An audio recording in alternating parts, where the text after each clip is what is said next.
ابھی کچھ دن ہوتے ہیں کہ مجھ سے ایک حکومت کے ایک بڑے ذمہ دار سے میری ملاقات ہوئی. بعض صوبوں میں الحمدللہ قرآن کریم کی تعلیم لازم کی گئی ہے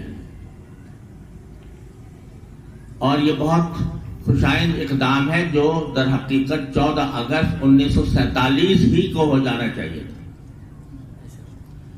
اس میں بڑی تاخیر ہوئی، لیکن بعض صوبے ایسے ہیں کہ جنہوں نے ابھی تک اس کی طرف قدم نہیں بڑھایا.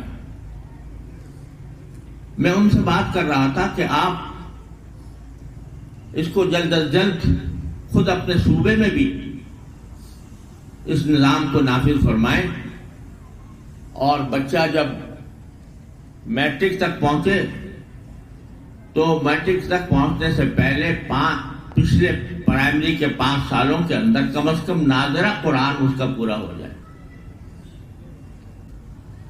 تو وہ کہنے لگے کہ دوسرے مضامین کے ساتھ قرآن کریم کی 5 سال میں تعلیم بہت مشکل معلوم ہوتی ہے. میں نے عرض کیا کہ آپ کے سرکاری وسائل کے ساتھ آپ کو یہ 5 سال میں ناظرہ قرآن پڑھانا مشکل معلوم ہوتا ہے. آپ ہمارے اداروں میں جائیے جو مدارس دینیہ نے قائم کیے ہیں. یہ اللہ تعالیٰ کا کرم ہے کہ مدارس دینیہ نے کوئی جہت ایسی نہیں چھوڑی جو امت کی ضرورت ہو اور اس کو مدارس دینیہ نے کسی نہ کسی شکل میں پورا نہ کیا. یہ کام جو در حقیقت حکومتوں کا تھا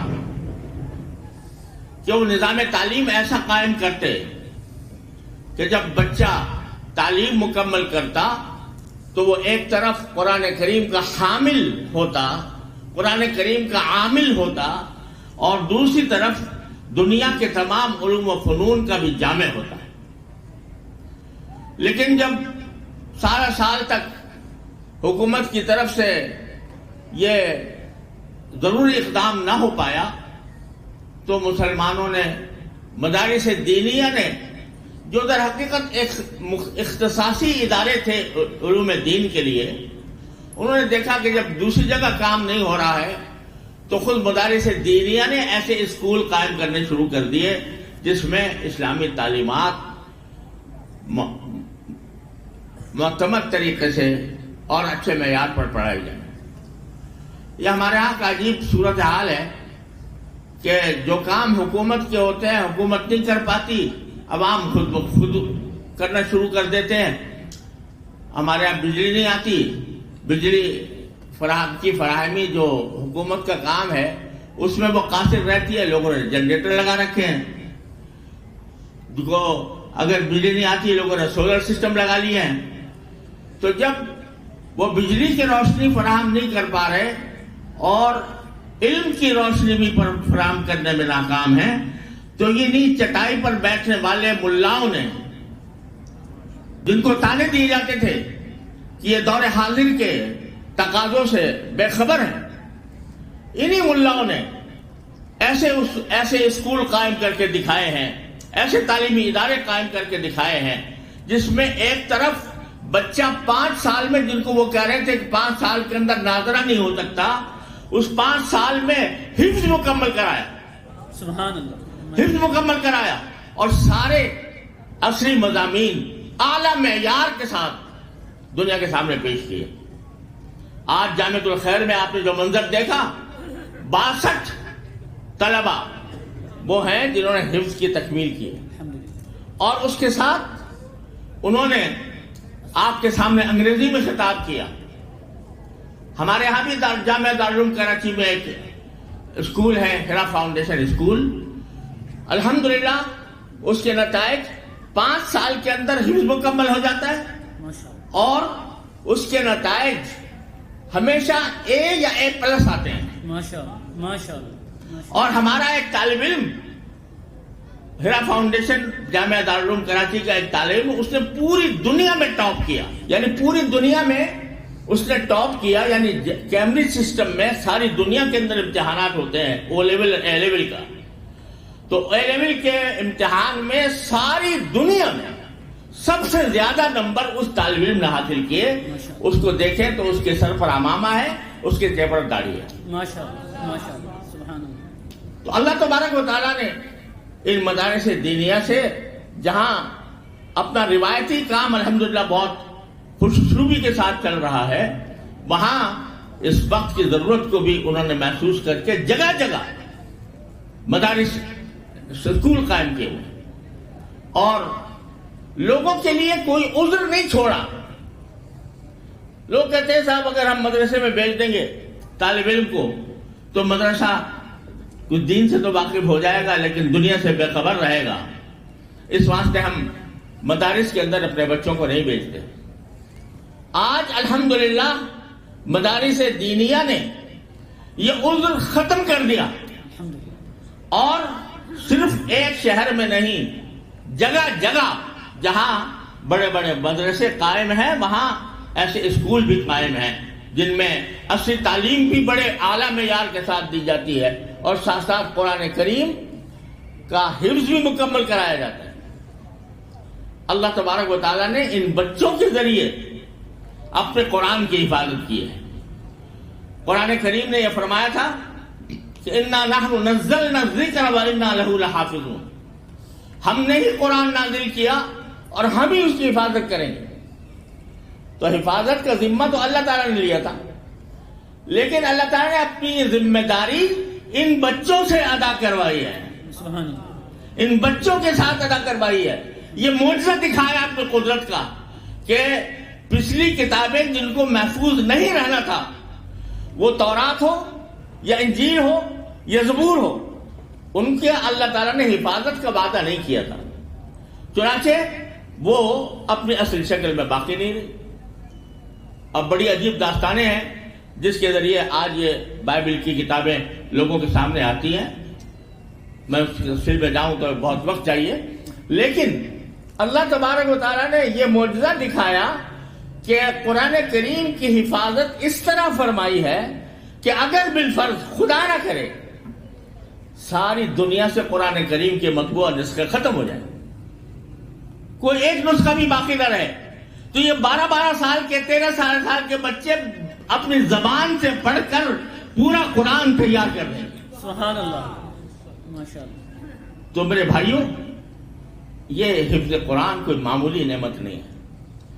یہ اللہ تعالیٰ نے جو ذمہ داری اپنے اوپر لی تھی اس ذمہ داری کا ذریعہ اب اللہ تعالیٰ نے ان بچوں کو بنایا ہے. اسی لیے کہا گیا کہ جب بچے حفظ کر لے گا کوئی بچہ تو ان کے والدین کے سر پر قیامت کے دن تاج رکھا جائے گا. ان کے والدین کے سر پر تاج قیامت کے دن آخرت میں, اور اس بچے کو یہ کہا جائے گا کہ تم اپنے خاندان میں سے 10 افراد کا انتخاب کر لو.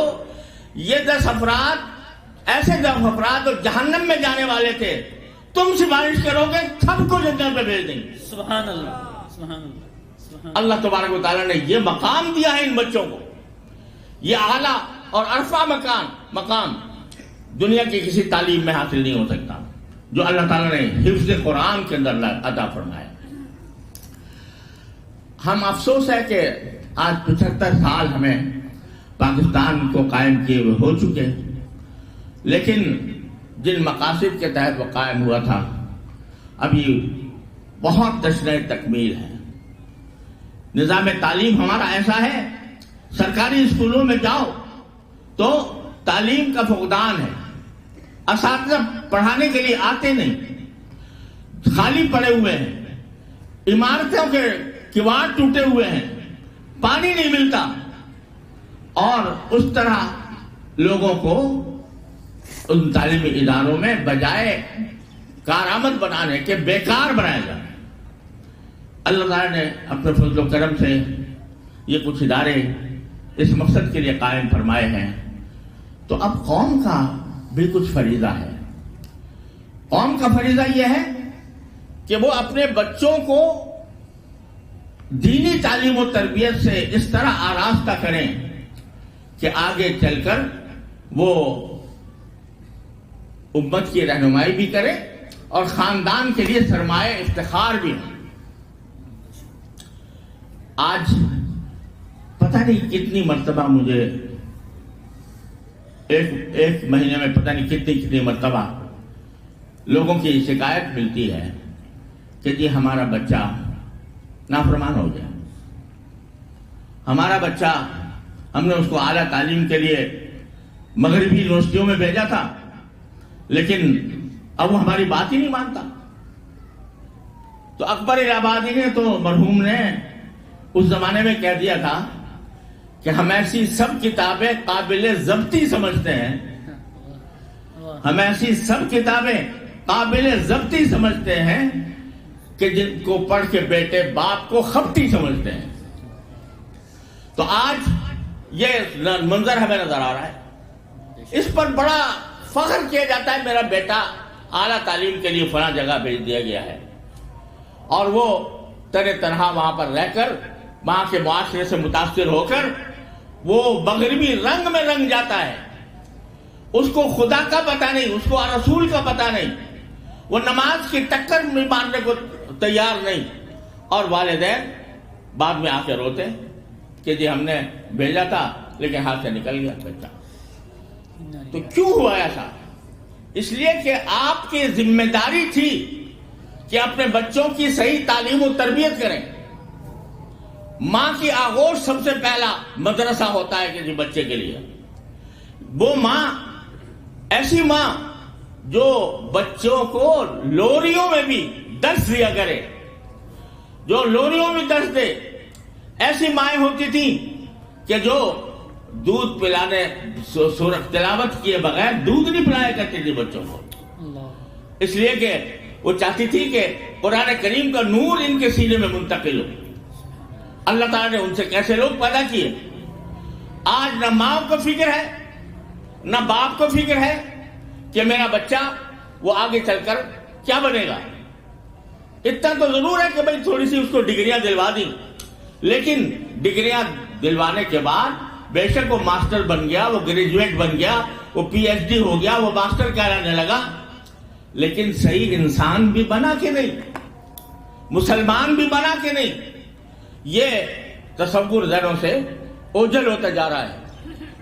تو میرے بھائیوں اور بہنوں, یہ جو اجتماع ہوتے ہیں ویسے تو عام طور پر یہ سمجھا جاتا ہے کہ یہ رسمی نوعیت کے اجتماع ہے. اب مدرسے نے کچھ پیداوار کی ہے, اس کو اسناد دینے ہیں, اس کی ہمت افزائی کرنی ہے, اس کے لیے رسمی جلسے منعقد ہو جاتے ہیں. لیکن حقیقت میں یہ جلسے ایک پیغام ہیں پوری امت کے لیے کہ ان بچوں کی طرح اپنے بچوں کو بناؤ جو ایک طرف حفظ قرآن کی دولت سے مالا مال ہے اور دوسری طرف جو علوم کے دوسرے شعبے ہیں ان کے اندر بھی انہوں نے معیاری تعلیم حاصل کی ہے. یہ فکر جب تک ماں باپ کے اندر پیدا نہیں ہوگی اس وقت تک ہمارے معاشرے کے مسائل حل نہیں ہوں گے. حکومت بھی اسی کی مانتی ہے کہ جو عوام کا ایک ہجوم لے کر اور اس کے اوپر چڑھ جائے. ہمارے انگریز کے زمانے سے افسوس ہے کہ انگریز کے زمانے سے آج تک یہی طرز عمل آتا ہے کہ عقل اور دلیل کی بنیاد پر اگر کوئی بات ہم سے آ کر کہو وہ ردی کی ٹوکری میں ڈال دی جائے گی. لیکن اگر ہمارے ساتھ تم ایک مجمع لے کر آ جاؤ جو پتھر برسائے, جو سنگماری کرے, جو جلاؤ گھیراؤ کا کام کرے, جتنا تکڑا جوتا لے کر آؤ گے اتنا ہی تمہاری بات مان لی جائے گی. یہ ایک مزاج ہے جو انگریز کے زمانے سے چلا تھا اور افسوس ہے کہ آج تک قائم ہے. ہم آج جب اپنے دینی مدارس کے بارے میں کوئی یہ نہیں کہتے بھائی ہمیں پیسے دے دو ہمارے دینی مدارس کے چلانے کے لیے, ہم یہ نہیں کہتے کہ ہمارے دینی مدارس کو کوئی امداد دے دو. ہم نہ صرف یہ کہ امداد آپ سے مانگتے نہیں, اگر آپ دیں گے بھی تو نہیں لیتے, لینے کے لیے تیار نہیں ہے. صرف اتنی بات ہے کہ بھائی ہمیں رجسٹریشن کرا دو ایسے کہ جس کے بعد ہماری آزادی اور خود مختاری برقرار رہے. صرف اتنا مطالبہ ہے. لیکن یہ مطالبہ مولانا حنیف جالندری پوری تاریخ ہے اس بات کی کہ کون سے سن سے یہ گفتگو آپ کی چلتی رہی ہے؟ 1980 سے. 80 سے، سن 1980 سے بیٹھتے ہیں، معقولیت سے بات کرتے ہیں، دلائل دیتے ہیں، کوئی اعتراض ہوتا ہے تو اس کے جواب دیتے ہیں، معقولیت کے ساتھ سمجھانے کی کوشش کرتے ہیں. لیکن مسئلہ آج بھی 1980 سے لے کر 2022 میں وہی کڑا. یہ ذہنیت جب تک حکومت اپنی تبدیل نہیں کرے گی کہ وہ ڈنڈے کے بجائے عقل اور دلیل کی قوت کو مانے، تو اس وقت تک ہمارے حالات اچھے نہیں ہو سکتے. اور جب تک ہمارے عام بہن بھائی وہ اس کی اہمیت نہ سمجھیں کہ ہم جو بچے تیار کر رہے ہیں یہ ہمارے لیے صدقہ جاریہ ہیں. اگر یہ بچہ نیک بن گیا، اچھا اخلاق والا، اچھے اخلاق اور اچھے کردار والا بن گیا، اچھا علم رکھنے والا بن گیا، تو یہ میرے لیے آخرت میں صدقہ جاریہ ہوگا.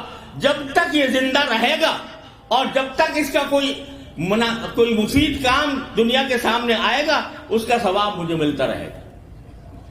اور اس کے برعکس اگر میں ایک ایسی اولاد چھوڑ کر جا رہا ہوں جو بے دین ہے، جو ملحد ہے، جو سیکولر نظریات کی حامل ہے، تو اس کا ببال بھی میری گردن پر ہے کہ میں نے اس کی تربیت صحیح طریقے سے انجام دینے کی کوشش نہیں کی.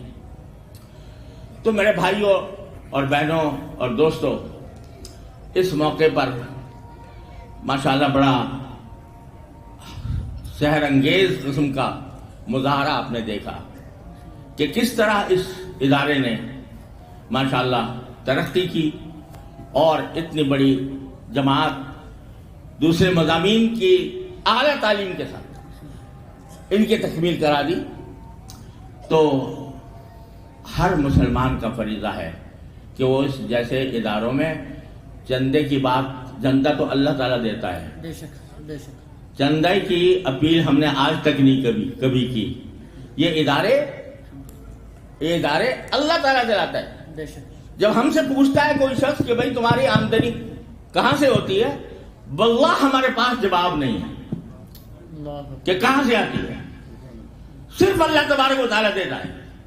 اس لیے ہم کبھی چندے کی اپیل بھی نہیں کرتے.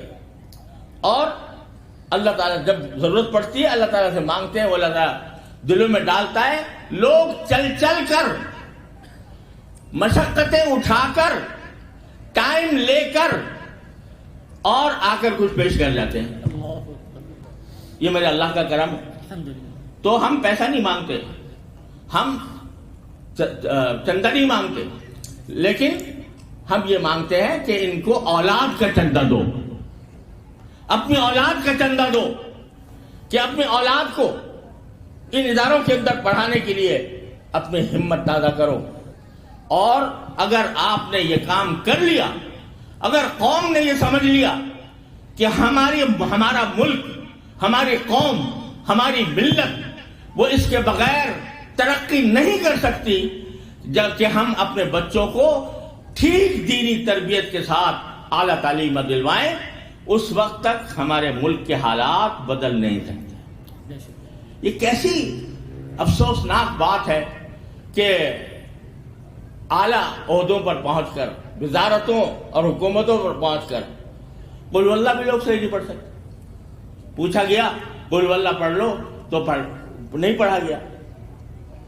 تو بھائی یہ اس قدر افسوسناک صورتحال ہے. اور اصل کا کام تو یہ حکومت کے کرنے کا تھا، لیکن الحمدللہ یہ ادارے یہ بیڑا لے کر اٹھے ہیں. اللہ تعالیٰ ان کو کامیابی سے ہمکنار فرمائے. میں اس موقع پر اس پیغام کے ساتھ حضرت مولانا محمد حنیف جالندری مدد اللہ کو اور ان کے ہونہار اور فاضل صاحبزادے مولانا احمد حنیف کو، جنہوں نے اس ادارے کا اہتمام سنبھالا ہوا ہے، تہہ دل سے مبارکباد پیش کرتا ہوں اور دعا کرتا ہوں کہ اللہ تبارک و تعالیٰ ان کو صدق و اخلاص کے ساتھ دین اور دنیا کی خدمت کے لیے اس ادارے کو مزید ترقی دینے کی توفیق عطا فرمائے. اور اس کو دن دونی رات چوگنی ترقی حاصل ہو، اور یہاں آ کر قوم کے افراد، قوم کے فرزند وہ پکے اور سچے مسلمان بن کر جائیں۔ اب تو مسلمان ہونا دوسری نمبر پر بات ہے، انسان بننا بھی، انسان بننے کا بھی قحط ہو گیا ہے۔ آج دیکھو ہماری جو ملت کے رہنما ہیں وہ کیسی زبان بول رہے ہیں، کیسے الفاظ استعمال کر رہے ہیں، کن کن اسالیب میں وہ ایک دوسرے پر گولہ باری کر رہے ہیں۔ یہ کسی مسلمان کا شیوا تھا؟ یہ کسی انسان کا شیوا تھا کہ وہ ایک دوسرے کے اوپر اس طرح بمباری کریں؟ یہ اس وجہ سے کہ دین ان کے رگ و پے میں نہیں سمایا۔ اخلاق، رسول کریم سرور عالم صلی اللہ علیہ وسلم نے فرمایا تھا انما بعثت لاتمم مکارم الاخلاق، مجھے بھیجا ہی اس لیے کیا ہے تاکہ اخلاق کے مکارم کو میں مکمل کر کے دکھاؤں کہ ایسے ہوتے ہیں اخلاق۔ یہ میں نے صحابہ کرام چھوڑے ہیں، 1,24,000 صحابہ کرام، جن کے بارے میں ڈنکے کی چوٹ آپ نے فرما دیا کہ اصحابی کا نجوم ایہم اقتدیتم اقتدیتم، میں نے اپنے صحابہ ستاروں کی طرح چھوڑے ہیں، ان میں سے جس کی بھی خدا کر لو گے ہدایت پا جاؤ گے۔ سبحان اللہ، سبحان اللہ۔ رسول کریم صلی اللہ علیہ وسلم کی تشریف آوری کا مقصد یعلمہم الکتاب والحکمہ ویزکیہم، تعلیم بھی کتاب کی، قرآن کریم کی، بلکہ 4 مقاصد بیان فرمایا، یتلو علیہم آیاتہ ویعلمہم الکتاب والحکمہ ویزکیہم، تلاوت کرنا قرآن کریم کی آیات کی نبی کریم صلی اللہ علیہ وسلم کا پہلا منصب تھا۔ تلاوت، یہ جو آج لوگ کہتے ہیں کہ بغیر سمجھے تلاوت کرنے سے کیا فائدہ، طوطے مینا کی طرح رٹا دیا گیا، وہ معنی سمجھتے نہیں تو فائدہ کیا ہے؟ یہ قرآن کریم سے اور نبی کریم صلی اللہ علیہ وسلم کے مناسب نبوت سے جہالت اور غفلت کی دلیل ہے۔